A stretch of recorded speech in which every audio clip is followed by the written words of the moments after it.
So welcome to everybody joining to the sixth session of our webinar series. We'll get started. Like the other webinars, we are recording this, so it will be available at the link on the blog. So today we're going to talk about spectrum analysis tools. It's a topic that is getting a lot of attention as the spectrum environment is undergoing so much change, and wireless systems get more complex, it seems, all the time. So this is going to be an overview that will cover hardware products as well as some software tools to do spectrum analysis to really improve outcomes for your wireless system. So quick recap on RF Venue. If you're new and not familiar with us, we make products that make wireless microphones and in-ear monitors work and sound better. It sort of distills down to that.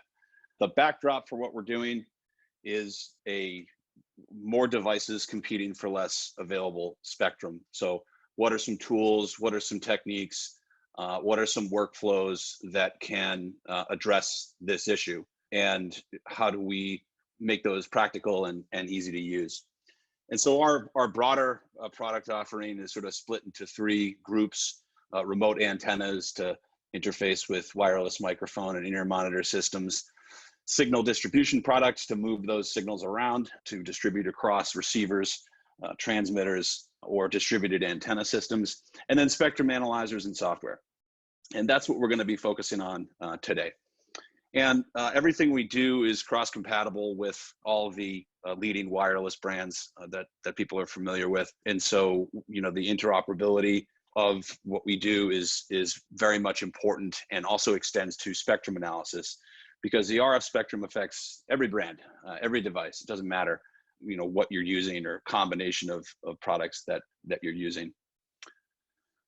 So to jump into the topic, I first just wanted to kind of distinguish the two kind of subcategories within spectrum analysis, that being hardware and software. So the hardware tools that we have in the RF Explorer Pro Audio Edition series are what does the legwork. These capture the scan data, display it in different ways, connect to different software systems to enable you to do different things. And so we're going to run through these hardware products, what they do, how to use them, what applications look like, and then we're going to take a look at some of the software that is in the Wave Tower family that these connect to. So starting with the RF Explorer Pro Audio Edition series, which includes the handheld spectrum analyzer that a lot of this become very, very popular, as well as the new standalone remote unit, which is a LAN-based extension of the RF Explorer. And then lastly, with our newly released Distro9 HDR, which is an high-performance antenna distribution system that now has the remote network capability enabled, so you can remote into your rack directly. And again, the other side of this is the Wave Tower software. A lot of you might be familiar with Vantage. That is the legacy version of Wave Tower for Mac. We've essentially taken the Wave Tower brand and we've consolidated that into our software offerings. These software systems now can talk to each other. And so it's a much more integrated set of software systems that then connect to the RF Explorer Pro Audio Edition series spectrum analyzers, which I just mentioned and come in a couple different flavors. So that's kind of the split between hardware and software. Starting with this RF Explorer Pro Audio Edition. This is a handheld spectrum analyzer, incredibly useful tool. We're really trying to encourage everyone to have one of these tools in their bag. It can really get you out of some trouble. And we originally got involved with spectrum analysis, hardware and software, years ago, after just talking to so many customers and taking so many inbound calls and emails about issues and problems with wireless, and really just kind of grappling with our own challenge, which is to figure out what's going on. Well, what does the spectrum environment look like? What kind of antennas are you using? What is the broader system and its integration, and how does that look, to try to solve those problems? And so it became clear that the ability to visualize, monitor, and manage spectrum was going to start to intersect with everything that we do, be it antennas, signal distribution, frequency coordination, all these different things. It all comes back to spectrum, because like in previous webinars that we've done, talking about antenna selection multi-zone antenna design, band pass filtering, all this stuff. If you can put a visual to it, you are way ahead of the game. And this is a really affordable, really easy to use tool that will allow you to do that. So the quick sort of drive-by feature set of the Pro Audio Edition is that it can scan between 15 and 2700 megahertz. It's got a really wide scanning range, not as wide as a lot of test and measurement kind of benchtop systems, which may go out to 10 plus gigahertz. But for our purposes, which is to monitor and manage wireless audio systems, microphones, in-ear monitors, production communications, understanding the basic footprint of a particular operating environment, it's great. It's got a BNC input on the Pro Audio Edition, so it can connect right into all the equipment that you have. And it's got a USB connection that will allow you to connect it to Wave Tower from Mac. And there's other software that's available for this as well on PC. It has a handy Wi-Fi mode for looking at Wi-Fi channels. If you're working with any 2.4 devices that can be, that aren't just auto channel hopping, and you find, some open space or some better headroom in a given channel, that's a really good thing to know when dealing with 2.4, and this just does it right at a glance. We include a whip antenna with it for UHF, a little carry case, and a cable. And just walking through some of the screens, I encourage you, if you're really want to dig into this, there's a really detailed operating manual that explains every single function and view that's on the RF Explorer Pro Audio Edition. And we'll link to that in the blog post when we post this webinar. But essentially, you've got the spectrum analyzer mode, which is the default, Wi-Fi mode, and then just a couple settings and indicator type areas. So it's super easy to get around, and it's limited in terms of the number of screens you need to move between to get up and running very quickly. A lot of the test and measurement sort of class spectrum analyzers are not quite as intuitive for working with audio in terms of just getting up and running right away. The great thing about the Pro Audio Edition is once you have your span set to where you want it, you turn it on, you look at it, and it's right there in front of you. And at the most basic sort of level, all spectrum analyzers, including spectrum analysis software, will be showing you a graph similar to this. They, some take a different spin on it. There may be more controls and interface involved, but in a nutshell, you're looking at received power or signal level in dBm on the y-axis, and then you're going to be looking at a scan range in megahertz on the x-axis. So the bottom of that scan range, in this case, it's looking at 2.4, but the bottom scan range up to the top scan range is really where you want to be, thinking about setting your system so that you capture the area of the RF spectrum that you're interested in. So like I said, there's a lot going on this little screen, and some of it is sort of set and forget. In a lot of cases when we're working with customers with this unit, we try to get an understanding for what they need to do. Well, I've got wireless microphones in the lower 500s, and I've got in-ear monitors in the upper 500s. Okay, great. So we don't care about VHF. We don't really care about 2.4. Let's set the unit up for that exact range plus a little extra on the outsides, and just leave it. And that way, every time you turn it on, you're going to have exactly the range that you need to look at. The way that you set that is in the frequency menu, which we'll take a look at in a second. But these are just some of the various indicators that there are on that main standard screen. There's three basic configuration areas on this. The primary one being the frequency menu, which determines what part of the spectrum you're looking at. And there's sort of two different alternatives to how this is configured. And this is consistent with how a lot of spectrum analysis tools work. Namely, you can set a center frequency and then a span that will look on either side of that center frequency, or you can set it as a start frequency and a stop frequency. Doing the span requires, a little split-second math to understand what your upper and lower range is going to look like. And it's typically more applicable if you're interested in one specific signal, maybe rather than a longer, wider range.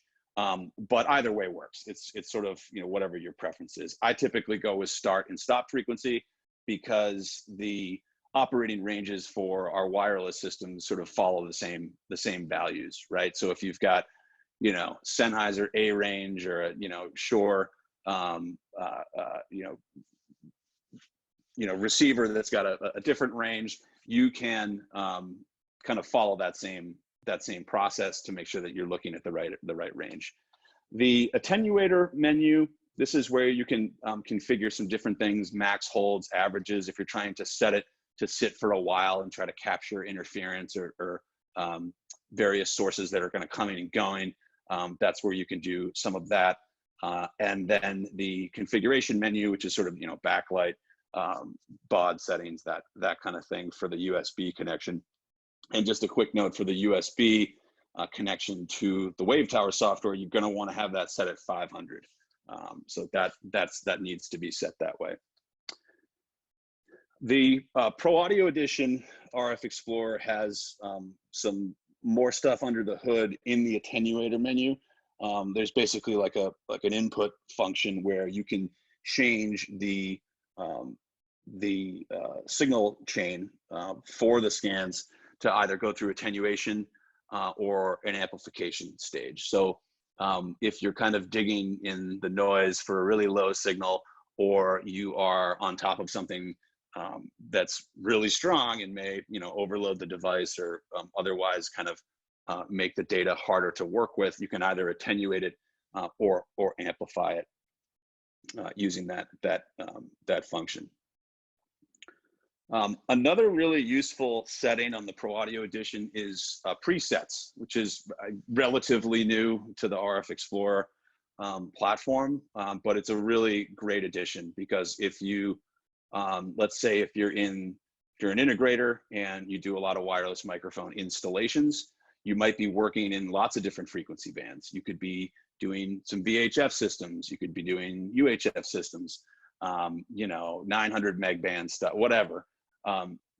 This is a really nice feature to have set up on your unit so that you can quickly recall, you know, different frequency ranges. And there's a little preset utility that's available for download where you can do this super fast on just from a PC or from a Mac.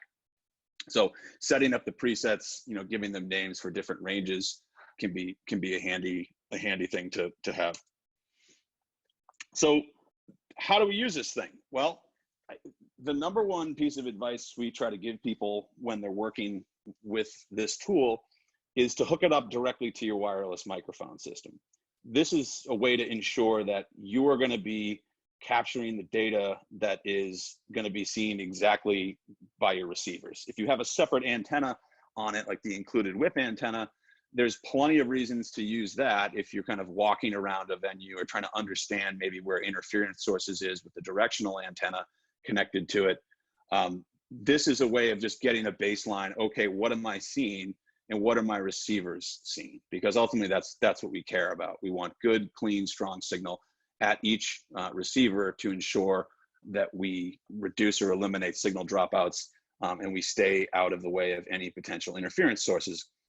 Also, when you're doing system setup or you are, you know, on-site configuring or commissioning a system, this is an excellent way to think about antenna placement and actually get a good sense for what interference you may be able to avoid by moving an antenna, or how to increase the signal level over whatever noise you have. There's video walls. You know, this is a really good thing. If you can be connected to your antenna distribution system, usually a spare port that would be available there, or use just a simple passive splitter, just a tap off of one.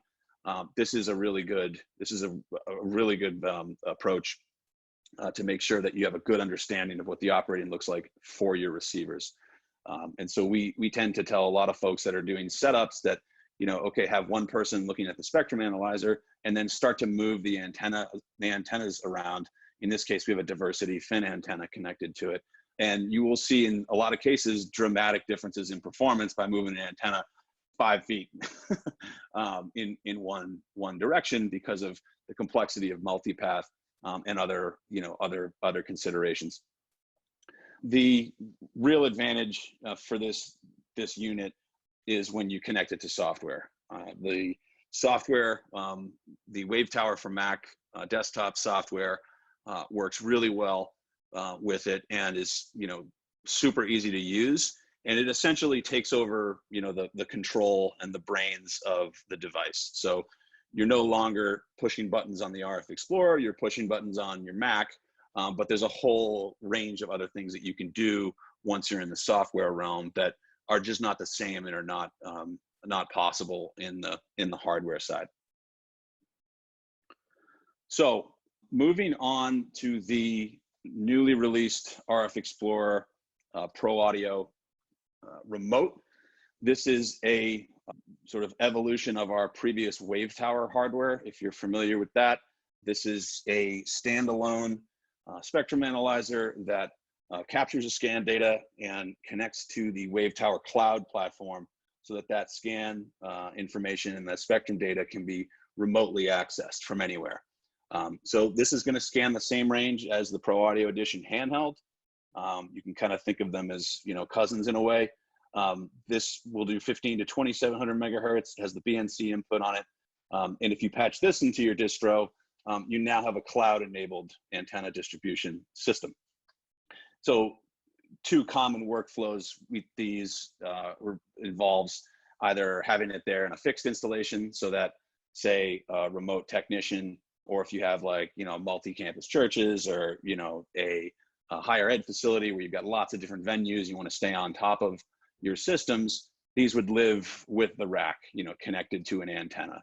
In another scenario, either for installing a new system or evaluating a venue where you're going to be doing a live event using wireless, you can send this ahead and then have someone there connect it, and then it'll automatically connect back to your account, and you can pull down that spectrum information remotely to look at what the operating conditions are, how they change over time, what operating band equipment should you be thinking about bringing or designing for that system, band pass filtering, antenna selection. There's a wealth of intelligence that you can get without ever having to roll a truck to the site. So it's kind of a new capability in a way, but it's pretty powerful. Now, the way that the Pro Audio Remote unit connects is outbound only over the HTTP port, which on most networks is open. So in most cases, not all, because of the complexity of some IT networks, this is a very plug and play system. There's not a lot of under the hood network settings and different port forwarding and all sorts of other stuff that you have to do to get up and running. You just plug the thing in, set it up on your cloud account, and it'll start sending the scan data over. So the cloud software that this connects to, we'll just take a quick look at this. Jump over to my browser, get out of Zoom. So this is a demo account we have with a bunch of data sources. You can see there's like a map view that shows you towers that are on your account.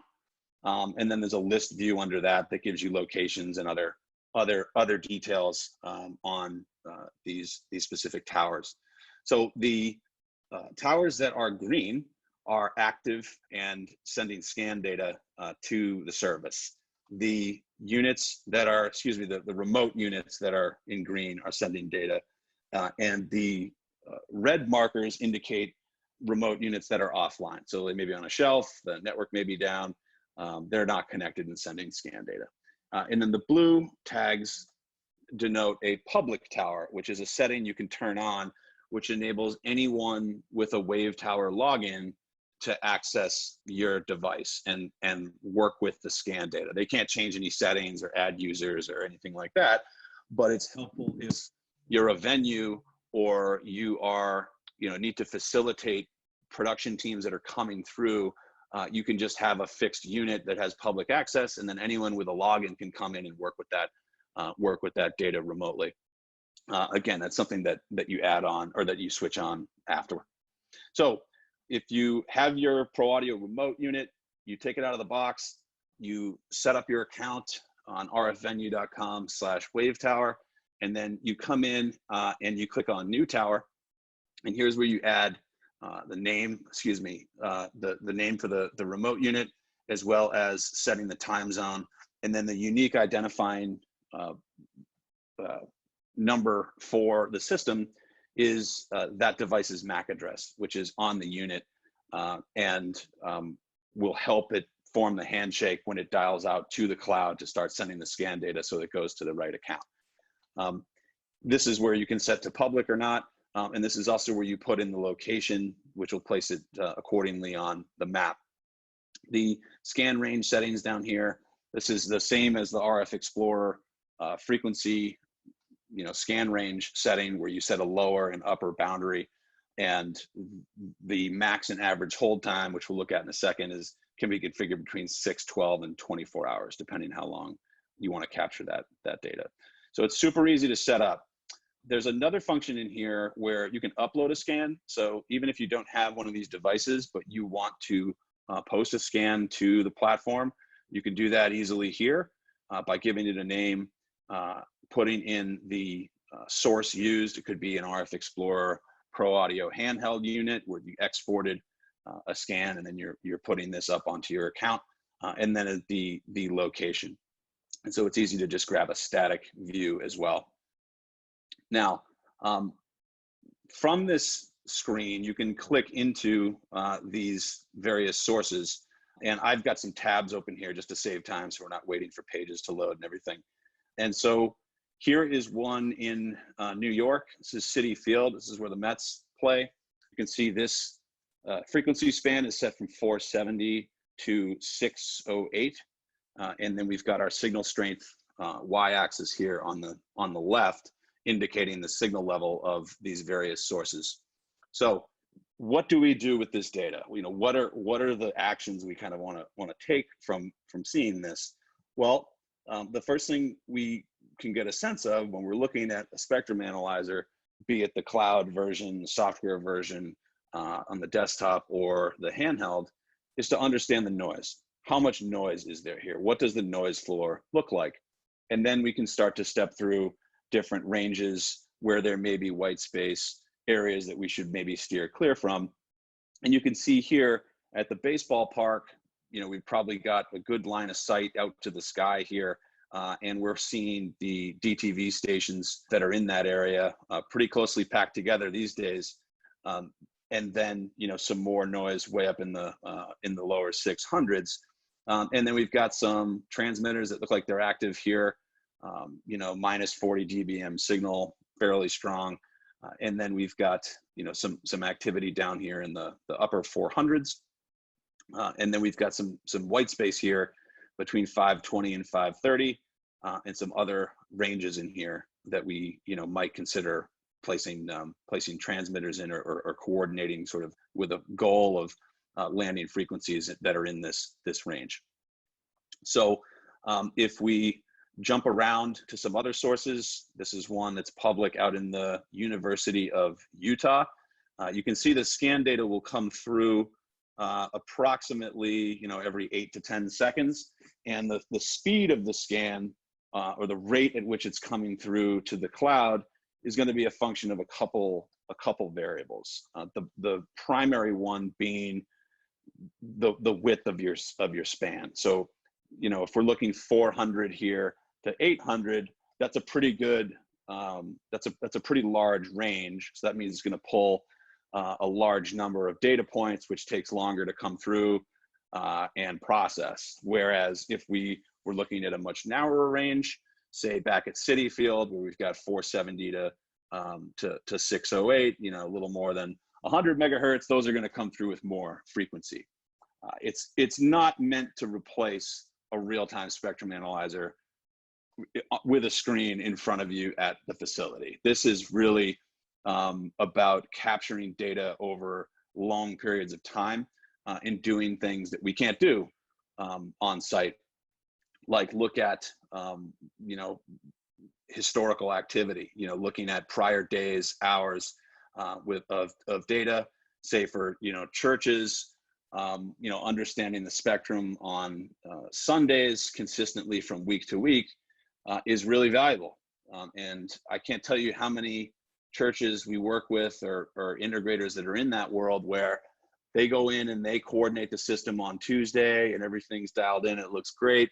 And then Sunday, the facility is full, and there's, the kids service going on next door that has some microphones that weren't factored in, or there's, video walls that weren't on during the coordination. And it's just in the sort of live context, things can look really different. And so how do we design systems and monitor and manage systems based on that changing dynamic environment versus just a static snapshot? It's the same reason why the older method of just querying a DTV database to say, okay, what are the active DTV channels, and working around that, the operating conditions on the ground they vary so wildly that it may be that the DTV stations that are returned in your search query don't even show up, or they're in a different place, or they're very strong in one part of the building but not so strong in another. So understanding the actual conditions is very much what the cloud service and that remote product is really meant to do. So if we take a look now at the bottom of this graph at the max hold and average hold functions, here we are back in Utah. The 24-hour max hold is going to give you the sum total of all the scan data captured over that 24-hour period. So there's going to be higher noise floor. There's going to be, an increase in, certain noise, certain, frequencies. But if you toggle between this, you can see that over the period of a day, the DTV stations that we're looking at here are obviously fixed, but then there's a lot more intermittent activity in the 400 range that may be a consideration, based on what our goals are for this particular spot. And this can vary quite a bit. If we look back at the baseball stadium, a 24-hour max hold is going to yield a lot more noise, a lot more intermittent frequencies than some other locations. I pulled up another one. This is a customer down in New Zealand. So this is fairly quiet and pretty open in certain spots. And we can look at that change as well. The average of this is meant to kind of smooth out the data so that you can really see what the fixed sources are. So they're typically over-the-air television stations, or if there's other transmitters that are on, all the time or most of the time, those will show up in that average hold. And then there's an active frequencies function that works with both those max and averages to give you an idea of where specifically the intermittent frequencies are. And so this is going to look at the max hold as well as the average hold, and then it'll show us the difference so that the individual active frequencies can be identified while we take away all the max hold data and the average hold data. That appears to be taking a little while. We can pop back in there. So that's a lot of the sort of, first pass information that you want to try to learn when you're doing frequency spectrum analysis to really get an understanding of the operating environment. And now when we start to put our frequencies in and we build out our, inventory list of what we have, this is a church out on the West Coast. It's got quite a bit of microphones and in-ear monitors. This My Frequencies section is where we can load those in. So you can either manually punch these in, or you can also import a inventory file. Right now, the compatible file that's accepted is a wireless workbench inventory file. Just deploy all these rows automatically along with your naming of each individual device. And then you can set a dropout threshold so that the system will give you a red, green, marker based on if it's capturing that signal level above or below that dropout threshold. And I've found that while this is very useful to understand if you have a mic that's dropping out or not, or understanding, what's active above what noise floor. The other thing that this is really good for is if you're in multiple venues, or you're working with systems that are, you have a mic system in building 1 and a mic and IAM system in building 3, or you've got a long list of customers that have all these. It's a handy way of actually maintaining an inventory and an idea of where you have everything placed, right? So when you go back in and the customer has changed all the frequencies around, or there is some new source of interference, you can just easily eyeball where you had everything set, and then start to understand what next steps you should take to optimize or get that system working better. So those are the primary functions up top. Down below here, the export function is where we're able to export a CSV file, either of the current scan, max, or average hold, which we can then import into, say, a coordination program like Wireless Workbench or IAS, or Audio-Technica's new wireless manager. The CSV data can then feed your frequency coordination function and allow you to perform a coordination remotely. So that's a really important workflow for the Wave Tower cloud service. Now, I'm going to switch over to the Wave Tower for Mac software, just to take a quick look at this, and then we can wrap up and take some questions soon. But this is connected to my RF Explorer Pro Audio Edition here. Unfortunately, I'm out in the sticks at the moment, and there's not that much to look at, but we can adapt. The 470 to 608 default setting is it looks like what we have here, and then this gear wheel in the top left is where we can do some more things like monitor frequencies. So you can add your devices or import your frequencies here, and then during a show or during a performance, as the system is scanning, it will give you a quick kind of green, yellow, red indicator based on a threshold that's set by this red line. It might be a little hard to see on the stream, but there's a red line that you can move around to kind of give it a realistic dropout range based on what you're seeing for signal level in the venue. Now, the couple new features that have been added to this recently and will be posted in a new release, I believe it's going to be next week, is the connection to the cloud software. So your license and your authentication for Wave Tower is used both in the cloud system and in the desktop Mac product.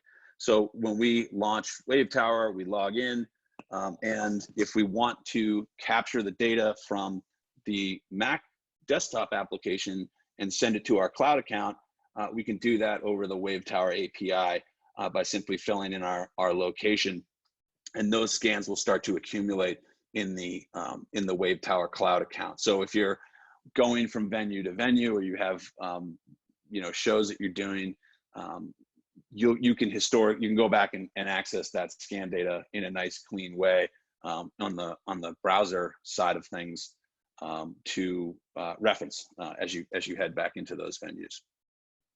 There's also a pretty straightforward frequency coordination function in here to look at the sort of more common wireless mic systems and coordinate those to generate a list of frequencies, which then deploy to the monitor section.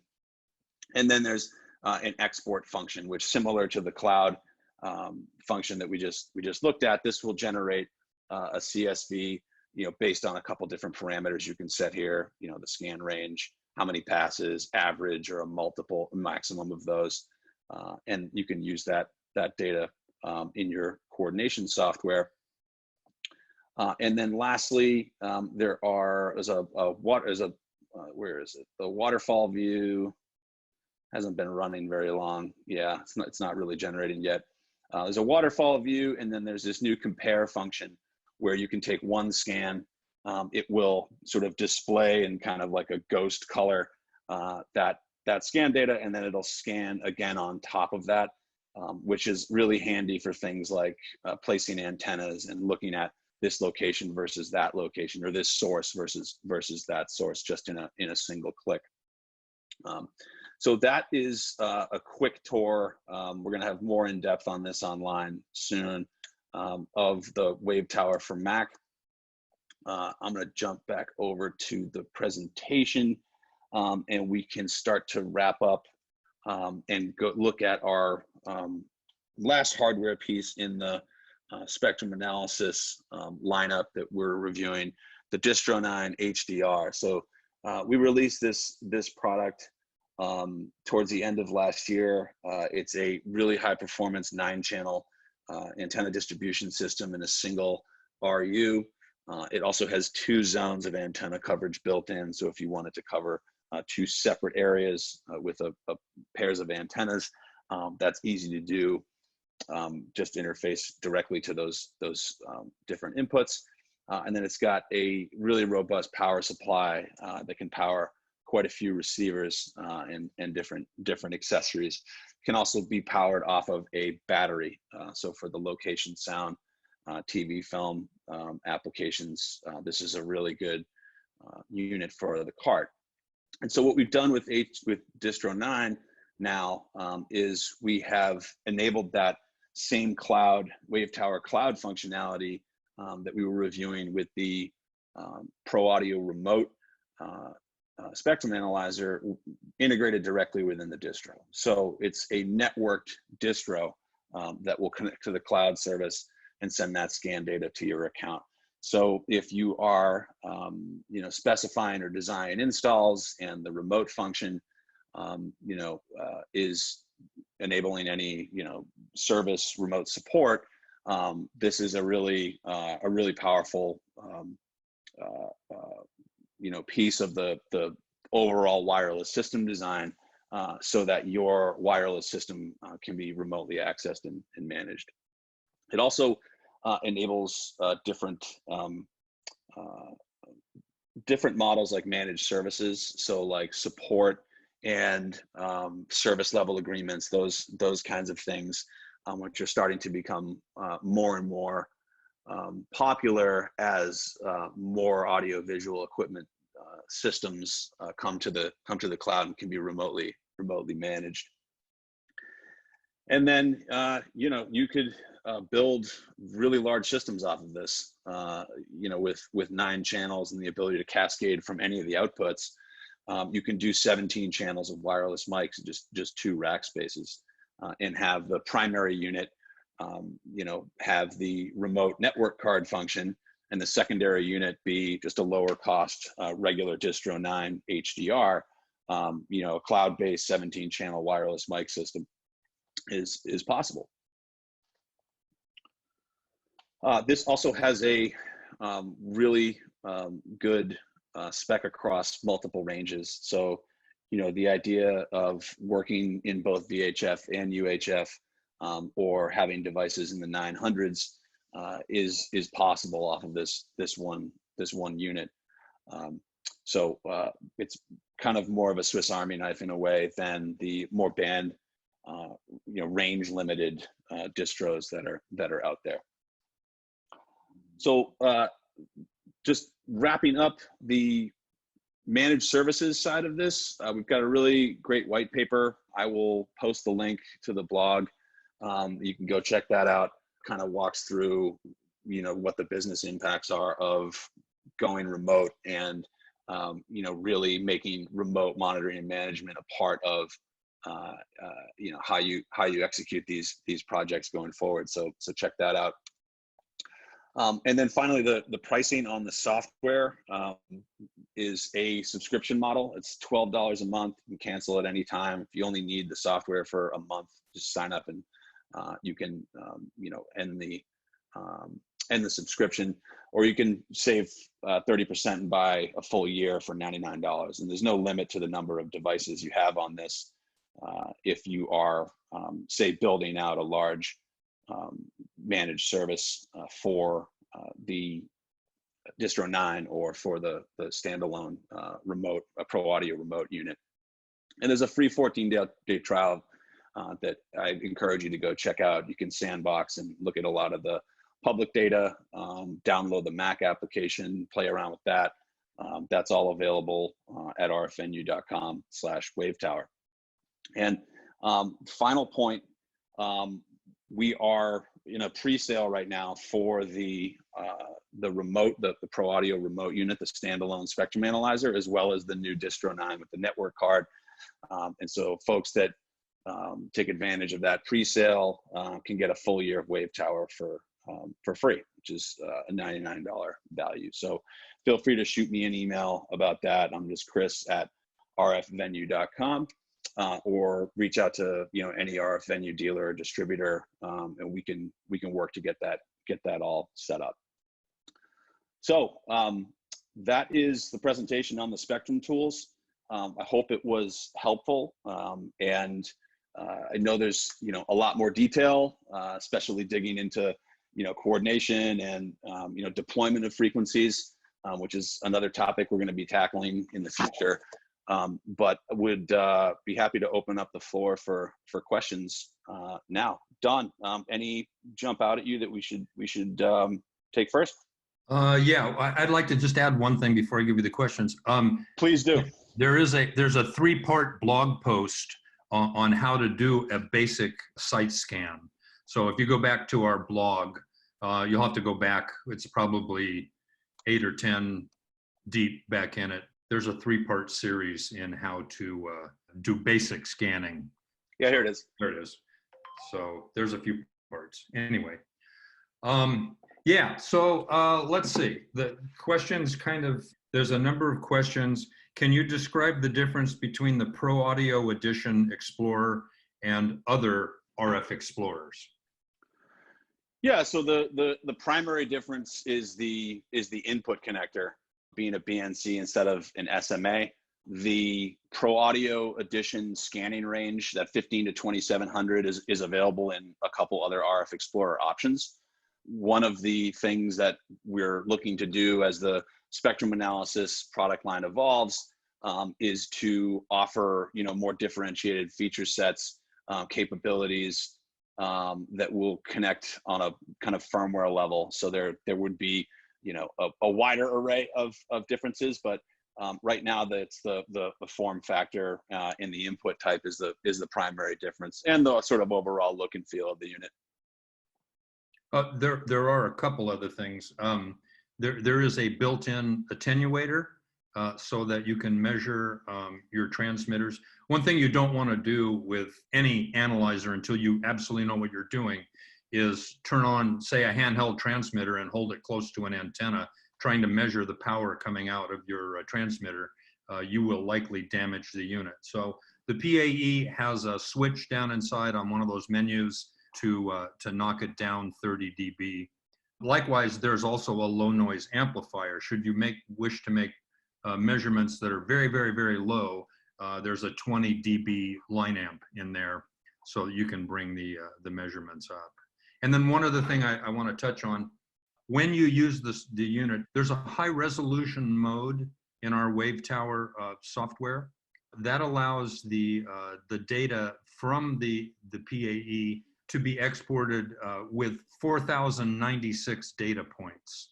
Standard RF Explorers only have 112 data points, and the PAE also has 112 data points when you're just holding it in your hand, but when you connect it to the computer in our high-res mode, you get over 4,000 data points instead of 112. So you get a much better idea of what's going on.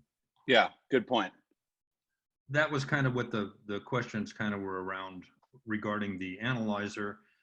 Can you touch on a little bit? A couple people asked me what exactly the Vantage is no longer supported.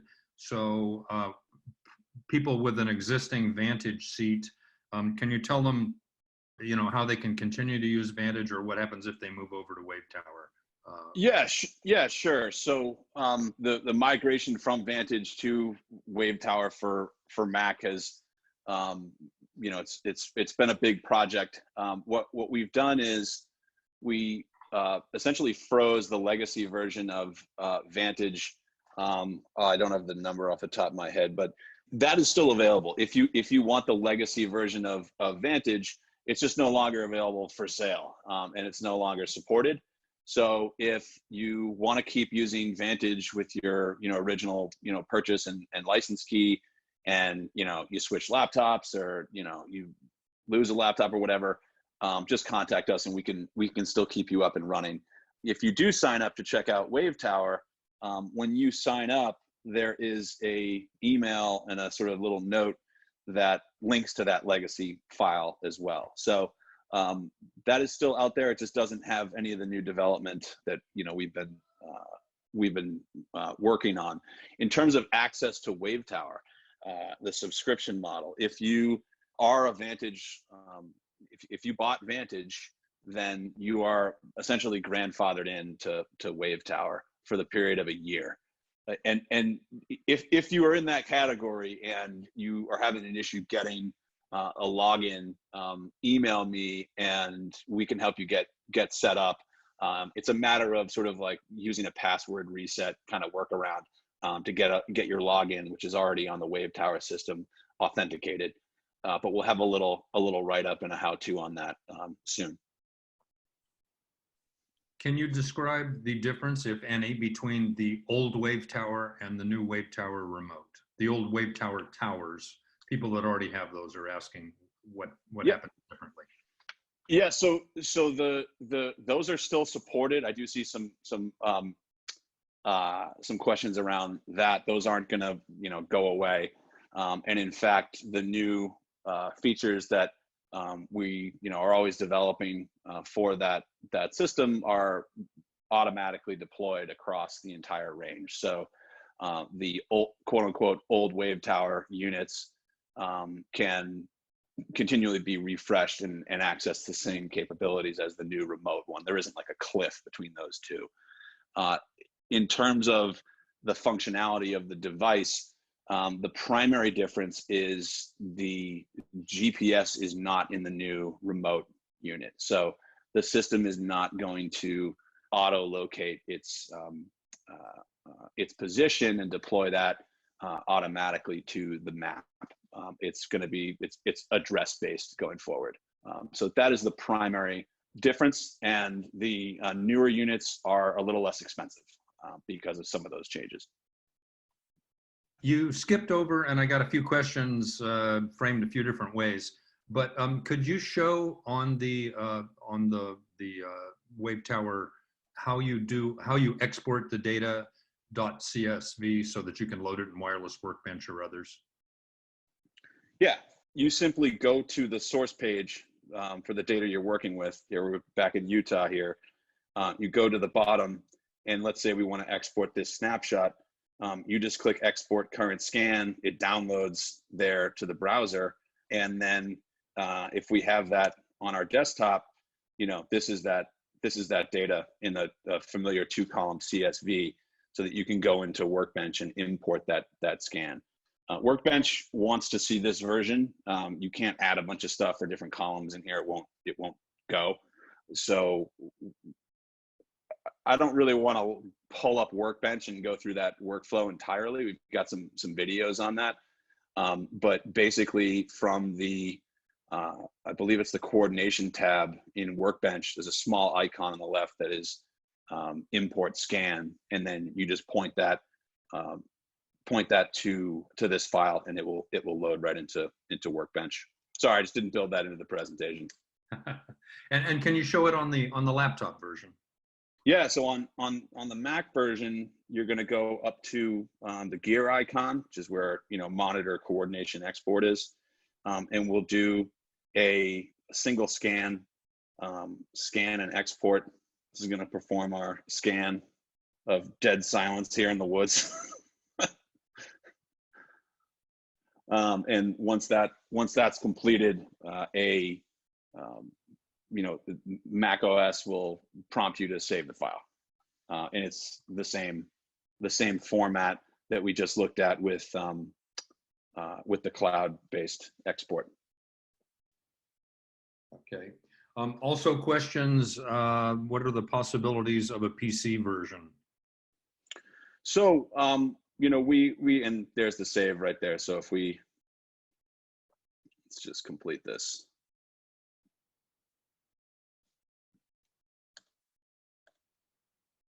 Just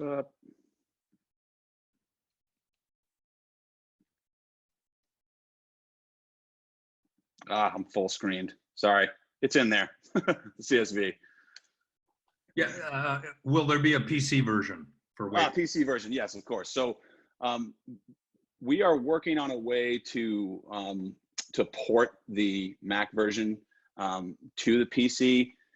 There's Wave Tower for Mac is written in the new Swift, native Mac language, which fairly recently has come a long way in terms of being able to duplicate itself and launch on a PC platform. Developing a ground up PC application, maintaining it, supporting it, adding new features and mirroring all that back against the Mac is a pretty good size effort. But the number one request is for a PC version of it. So it's definitely on our radar. We're just trying to find a way to do it as expediently as possible without tying up too much development resources. Okay, and I just want to point out, because you kind of glossed over it, because I know the answer, but that the cloud version now is just a website. You can view that on your phone, on your laptop, on your iPad, that any device that you can get on the internet. You're just going to a web address, and then you put in your credentials to view your particular one. But so the cloud version, it is available. You can see it on PC. You can see it on anything. Android, iPhone, doesn't matter. Mm-hmm. Yeah, for sure. I mean, being in the browser enables all sorts of things that are not possible when you're tied to a desktop. There's one question here about, could you put the remote unit in a backstage location, and have your laptop out at front of house so that you can keep an eye on the Spectrum activity in a different location without being tethered to it? For sure, that's exactly what it's built to do, and that could be backstage, or that could be on the other side of the country. It's sort of irrelevant when we're tied to the cloud service. So yeah, that remote name is sort of based around that. Right. So in other words, you can leave it at the venue, and you can monitor it from your lazy boy sitting in your living room. Right. Yeah. And if you think about the way a lot of wireless systems are deployed, like if you think about the integration world, and you think about the sort of live sound production, rental, staging world, pre-configuration and being able to do stuff at the shop saves a ton of time. And if you roll a system in to be installed for an installation or for a show, and it's already pre-configured and your frequencies are deployed, you can move on to the next thing. And so that kind of gets back to the workflow idea of like, okay, well, how do we more efficiently do all this and stay on top of it as it changes over time? And the answer to that is the cloud-based approach. Right. We have a question here. Sam wants to know, he has 120 mics at his property. Is there any way to import those instead of manually typing them all in? 120 mics. I feel bad for you, Sam. A lot of batteries. Yes, you can import the inventory from, right now it's a wireless workbench file, but essentially if you already have all that information somewhere, that can be imported to the Wave Tower Cloud or Mac, and you can easily do all that without individually typing them all in.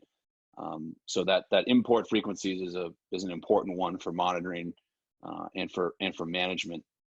and for keeping on top of what mics are where. Your 120 channel property, where is everything and what frequency is it on? Is that's a lot of that's a lot to manage. So having it consolidated in one place can save a lot of time and confusion, frankly. Okay, well, I think we've about run out of our hour here. All right. Well, I still see a bunch of other questions. Hopefully we'll try to follow up with those, offline. And then we will have this available online on the blog to review probably tomorrow, along with all the other webinar sessions. So if you missed any of the other ones, go check them out. There's a really in-depth one on multi-zone wireless. There's one on coax, one on antenna selection, all that stuff. So go ahead and dig through the blog, check out the content. And again, if we can be of any assistance, by all means, reach out, just chris@rfnu.com, and our dealer and distribution partners be able to assist as well. So thank you again, everyone, for your time, and we will see you at the next event.